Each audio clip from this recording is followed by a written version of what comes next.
ये कहानी क्लाउड नाम के एक लड़के के ऊपर आधारित है जिसे अपने ही दोस्त की माँ के साथ प्यार हो जाता है और वो उसके साथ गपागप भी करता है। अब इसके बाद कहानी में आगे क्या होता है ये हम आज की इस एक्सप्लेनेशन में देखने वाले हैं। आज मैं जिस फिल्म को एक्सप्लेन करने वाला हूँ उसका नाम है इन द हाउस और ये फिल्म 2012 में रिलीज हुई थी।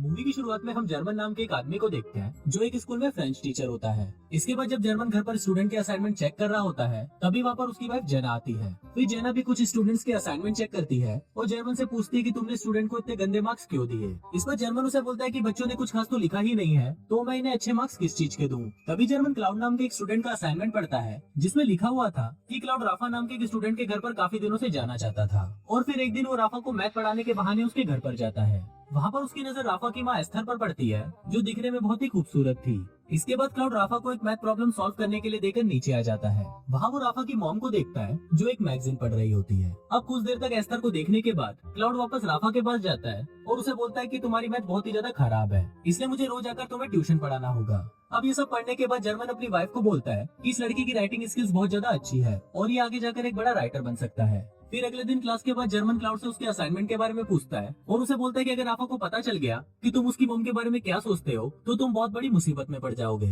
पर इस पर क्लाउड उसे बोलता है कि ये तो मैंने बस आपको पढ़ाने के लिए लिखा है और फिर वो जर्मन को पिछले असाइनमेंट के आगे का पार्ट देता है। इसके बाद जर्मन अपनी वाइफ के पास जाकर उसे इस बारे में बताता है और वो दोनों आगे की स्टोरी पढ़ने लगते हैं। उसमें लिखा था कि इस बार जब क्लाउड राफा के घर पर गया तो उसकी मॉम बहुत ज्यादा खुश थी क्योंकि क्लाउड की वजह से राफा मैथ्स में काफी अच्छा हो रहा था। फिर जब राफा की मॉम वहाँ से जा रही होती है तो क्लाउड उसे गंदी नजरों से देखने लगता है। अब ये सब पढ़कर जेना को काफी अजीब लग रहा था कि एक बच्चा इतना गंदा कैसे सोच सकता है, पर जर्मन को इससे कोई फर्क नहीं पड़ता क्योंकि वो क्लाउड की राइटिंग स्किल से बहुत ज्यादा इम्प्रेस था। फिर अगले दिन जर्मन स्कूल में क्लाउड की फैमिली की इन्फॉर्मेशन निकालता है और उसे पता चलता है कि क्लाउड की फैमिली 2 साल पहले यहाँ पर शिफ्ट हुई है और वो लोग कई बार अपना घर बदल चुके हैं। अब इससे जर्मन को लगता है कि क्लाउड बहुत परेशान रहता है और उसे एक प्रॉपर गाइडेंस की जरूरत है। इसलिए अब जर्मन ये डिसाइड करता है कि वो क्लाउड को एक अच्छा राइटर बनाने में उसकी हेल्प करेगा। फिर क्लाउड भी जर्मन को उसके आगे का असाइनमेंट देता है जिसमें लिखा हुआ था कि जब क्लाउड वापस से राफा के घर पर गया तब राफा और उसके डैड मैच देख रहे थे। तभी राफा की मॉम वहाँ पर आती है और वो क्लाउड के पास आकर बैठ जाती है। थोड़ी देर बाद राफा के डैड को एक अर्जेंट कॉल आता है और वो उठकर वहाँ से चले जाते हैं।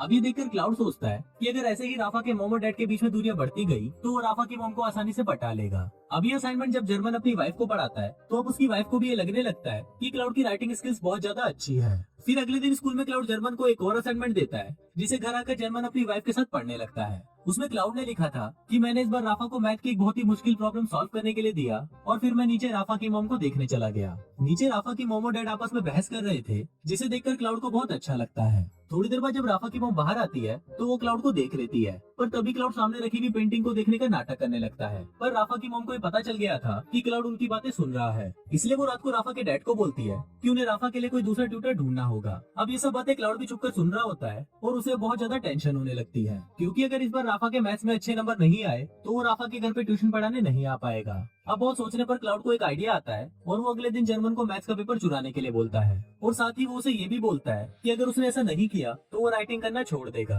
अब ये सुनकर जर्मन बहुत परेशान हो जाता है क्योंकि वो क्लाउड को एक अच्छा राइटर बनाना चाहता था इसलिए वो क्लाउड के बोलने पर मैथ्स के पेपर चुरा लेता है और उन पेपर्स को वो क्लाउड को दे देता है। अब अगले दिन जब टेस्ट होता है तो राफा के उसमें बहुत अच्छे मार्क्स आते हैं जिसको देखकर उसके मॉम डैड को बहुत अच्छा लगता है और वो क्लाउड को राफा को ट्यूशन पढ़ाने देते हैं। इसके बाद राफा के डैड क्लाउड को उनके साथ फुटबॉल मैच खेलने के लिए बोलते हैं पर क्लाउड उन्हें मना कर देता है क्योंकि जब वो दोनों मैच खेलने के लिए बाहर जाएंगे तो घर पर राफा की मॉम अकेली होगी जिस वजह से वो उनसे अकेले में मिल पाएगा। फिर अगले दिन जब राफा अपने डैड के साथ मैच खेलने के लिए जाता है तो क्लाउड राफा के घर पर आ जाता है। वहाँ पर राफा की मॉम अकेली थी और उनके पूछने पर क्लाउड बताता है कि वो यहाँ पर अपनी मैथ्स की बुक लेने आया है। पर जब उसकी मॉम मैथ्स की बुक को ढूंढने लगती है तो उसे वहाँ पर कोई बुक नहीं मिलती। इसके बाद क्लाउड राफा की मॉम की इयररिंग्स देखकर बोलता है कि ऐसी ही इयररिंग उसकी मॉम के पास भी थी पर वो अब इस दुनिया में नहीं है। अब ये सुनकर राफा की मॉम इमोशनल हो जाती है और फिर वो दोनों कोल्ड ड्रिंक पीकर बातें करने लगते हैं। अब ये स्टोरी सुनकर जर्मन की वाइफ उसे बोलती है कि अगर राफा के डैड को इस बारे में पता चल गया तो वो उसे जिंदा नहीं छोड़ेंगे और इस पर जर्मन उसे बोलता है कि ऐसा कुछ नहीं होगा। रात को फिर जर्मन क्लाउड का एक और असाइनमेंट पढ़ता है जिसमें लिखा होता है कि इस बार उसे राफा के घर पर बहुत लेट हो गया था तो राफा के डैड ने उसे यहीं पर ही सोने के लिए कहा। फिर जब राफा क्लाउड को उसका रूम दिखाने के लिए जाता है तो वो क्लाउड को बोलता है कि वो उसका बेस्ट फ्रेंड है और इसके साथ ही वो उसे किस करने लग जाता है। अब इससे हमको पता चलता है कि राफा क्लाउड को लाइक करता है। फिर जब आधी रात हो जाती है तो क्लाउड चुपके से राफा की मॉम के कमरे में जाता है और वो उसे सोते हुए देखता रहता है। अब ये पढ़ने के बाद जर्मन की वाइफ को काफी अजीब लगता है पर जर्मन उसे बोलता है कि इसमें कोई भी गलत बात नहीं है और क्लाउड की उम्र के बच्चों में ये सब फैंटेसीज होती ही हैं। फिर अगले दिन हम क्लाउड को देखते हैं जो राफा की मॉम के करीब आता जा रहा था। इसके बाद रात को राफा की मॉम और उसके डैड के बीच में झगड़ा होता है और वो झगड़ा धीरे धीरे बढ़ने लगता है। फिर राफा के डैड जब गुस्से में वहाँ से बाहर चले जाते हैं तब वहाँ पर क्लाउड आता है और वो क्लाउड की मॉम को एक लेटर देकर वहाँ से चला जाता है। अगले दिन उस लेटर को पढ़कर राफा की मॉम क्लाउड को अपने पास बुलाती है और फिर जब वो लोग बातें कर रहे होते हैं तो क्लाउड जर्मन को इमेजिन करने लगता है। इसके बाद राफा की मॉम को वो लेटर पढ़कर बहुत अच्छा लगता है और वो वहीं पर ही क्लाउड को किस करना शुरू कर देती है। अब ये सब राफा खिड़की से छुपकर देख रहा होता है और उसे ये देखकर बहुत बुरा लगता है, जिसके बाद वो अपने रूम में आता है और आत्महत्या कर लेता है और असाइनमेंट के लास्ट में लिखा होता है कि कहानी अभी बाकी है। अब जब जर्मन ये सब पढ़ता है तो वो शॉक्ड हो जाता है और अब वो ये बात अपनी वाइफ को भी नहीं बता सकता था। फिर अगले दिन जब जर्मन स्कूल जाता है तो वो वहाँ पर राफा के बारे में पूछने लगता है। वहाँ उसे पता चलता है कि राफा आज स्कूल नहीं आया। अब ये जानकर जर्मन काफी परेशान हो जाता है और वो एक टीचर के पास जाकर उसे राफा के घर पर कॉल करने के लिए बोलता है। फिर जब टीचर राफा के घर पर कॉल करती है तो उसे पता चलता है कि राफा बीमार है, इसलिए वो आज स्कूल नहीं आया है। अब ये सुनकर जर्मन को थोड़ा अच्छा फील होता है और फिर वो क्लाउड से पूछता है कि आज तुमने असाइनमेंट में झूठ क्यों लिखा। इस पर क्लाउड उसे बताता है कि ऐसा उसने इसलिए किया क्योंकि वो कहानी को थोड़ा और इंटरेस्टिंग बनाना चाहता था।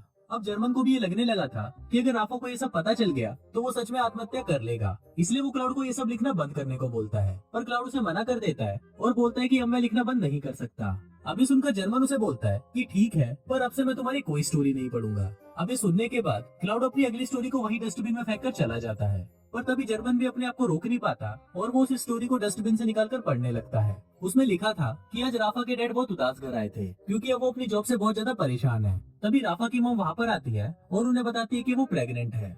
ये सुनकर राफा के डैड बहुत खुश हो जाते हैं, पर तभी वहाँ पर राफा आता है और उनको बोलता है कि क्लाउड अब हमारे घर नहीं आएगा और आप लोग मेरे लिए कोई दूसरा ट्यूटर ढूंढो। ये पढ़ने के बाद जर्मन क्लाउड के पास जाता है और उसे बोलता है कि अब तुम्हें राफा के घर जाना बंद कर देना चाहिए। इस पर क्लाउड भी एग्री करता है और वो जर्मन को बोलता है कि अब वो कभी नहीं लिखेगा। फिर क्लाउड जर्मन को आगे की कहानी बताता है कि आज उसकी और राफा की लड़ाई हुई थी क्योंकि उसको मेरे और उसकी मॉम के अफेयर के बारे में पता चल गया था। इसके बाद हम देखते हैं कि क्लाउड अपनी कहानी को पूरा करने के लिए राफा की मॉम के पास जाता है, पर राफा की मॉम उसका लिखा हुआ लेटर उसे वापस कर देती है। फिर क्लाउड उसे बोलता है कि हम दोनों यहाँ से कहीं दूर जा सकते हैं, पर राफा की मॉम उसे मना कर देती है क्योंकि क्लाउड उम्र में बहुत छोटा था। अब इससे क्लाउड को बहुत बुरा महसूस होता है और वो रोने लगता है। इसके बाद क्लाउड जर्मन के घर पर आता है जहाँ उसकी वाइफ जीना उसे बताती है कि जर्मन अभी घर पर नहीं है। इस पर क्लाउड उसे बोलता है कि मुझे पता है कि वो घर पर नहीं है, इसीलिए ही तो मैं यहाँ पर आया हूँ। इसके बाद हम जर्मन को देखते हैं जिसे स्कूल से निकाल दिया जाता है क्योंकि प्रिंसिपल को पता चल गया था कि उसी ने ही पेपर चुराया है। फिर जब जर्मन अपने घर पर आता है तो उसकी वाइफ उसे अगला असाइनमेंट देती है जिससे जर्मन को पता चलता है कि क्लाउड यहाँ पर आया था। उस स्टोरी में लिखा था कि क्लाउड जीना को बताता है कि जर्मन ने उसे एक बार कहा था कि मेरी बीवी बांझ है, इसलिए हमारा बच्चा नहीं हो रहा। अभी सुनकर जीना को बहुत गुस्सा आ जाता है और वो क्लाउड के साथ ही घपाघप करने लगती है। अब ये पढ़कर जर्मन को बहुत गुस्सा आता है और वो जीना के साथ लड़ने लगता है। अब फिल्म के लास्ट सीन में हम जर्मन और क्लाउड को बात करते हुए देखते हैं। जर्मन क्लाउड को बोलता है कि मुझे विश्वास नहीं हो रहा कि जिस लड़की की वजह से मेरी जॉब गई और मेरी बीवी मुझे छोड़कर चली गई, मैं उसी लड़के से बात कर रहा हूँ। अब जर्मन की ये बात सुनकर क्लाउड हंसने लगता है और इसी के साथ ही ये फिल्म यही खत्म हो जाती है।